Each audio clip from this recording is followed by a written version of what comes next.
Friends, zoom மீட்டிங்கில் இப்போ பாருங்க, என்னோட ப்ரொஃபைல் பிக்சர் வந்து என்ன தெரியுது பாருங்க. இப்போ இந்த ப்ரொஃபைல் பிக்சரை எப்படி மாற்றுறது அப்படிங்கிறத நம்ம இந்த பதிவில் பார்க்க போகிறோம். சரிங்களா? ஸோ வாங்க வீடியோக்குள்ளே போகலாம். நீங்கள் நம்ம சேனலுக்கு இப்போ தான் புதுசாக வரீங்க அப்படின்னா, நம்ம சேனலுக்கு லோகோக்கு கீழே இருக்கக்கூடிய சப்ஸ்கிரைப்ங்கிற ரெட் பட்டனை ப்ரெஸ் பண்ணுங்கள். கூடவே அந்த பெல் ஐக்கானில் ஆளுங்கிற பட்டனை ப்ரெஸ் பண்ணிடுங்க. அப்போ தான் நம்ம போடக்கூடிய வீடியோ எல்லாம் நோட்டிஃபிகேஷன் உங்களுக்கு வரும்.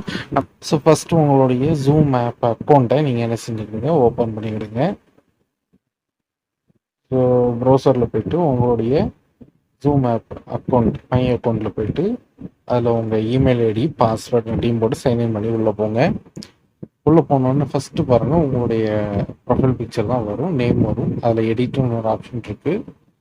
ஸோ அந்த எடிட்டு ப்ரெஸ் பண்ணுங்கள், எடிட் கொடுங்க.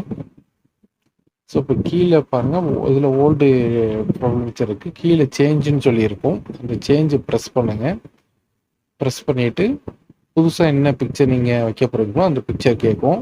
ஸோ அந்த பிக்சரை செலக்ட் பண்ணிவிட்டு எவ்வளோ கிராப் பண்ணணுமோ நீங்கள் என்ன செய்யலாம், கிராப் பண்ணிக்கலாம் ஃபோட்டோவை.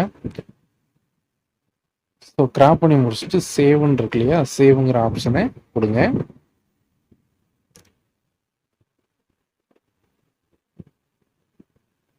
ஸோ கிராப் பண்ணி முடிச்சதுக்கப்புறம் சேவ் கொடுத்த உடனே ஆட்டோமேட்டிக்காக நம்மளுடைய ஜூம் அக்கௌண்ட்டுடைய ப்ரொஃபைல் பிக்சர், ஜூம் மீட்டிங்குடைய ப்ரொஃபைல் பிக்சர் சேஞ்ச் ஆகிடுச்சு. பாருங்கள், இப்போ சேஞ்ச் ஆகிடுச்சு. இப்போ மீட்டிங்கில் பாருங்கள், முன்னாடி இருந்த ஃபோட்டோ வேறு, இப்போ என்னுடைய ஃபோட்டோவை சேஞ்ச் பண்ணிவிட்டு. ஸோ இப்படி தான் ஜூம் மீட்டிங்கில் ப்ரொஃபைல் பிக்சரை சேஞ்ச் பண்ணணும். வீடியோ பிடிச்சதுன்னா நம்ம சேனலை மறக்காமல் சப்ஸ்கிரைப் பண்ணுங்கள். மறுபடியும் அடுத்த வீடியோவில் சந்திக்கும். நன்றி, வணக்கம்.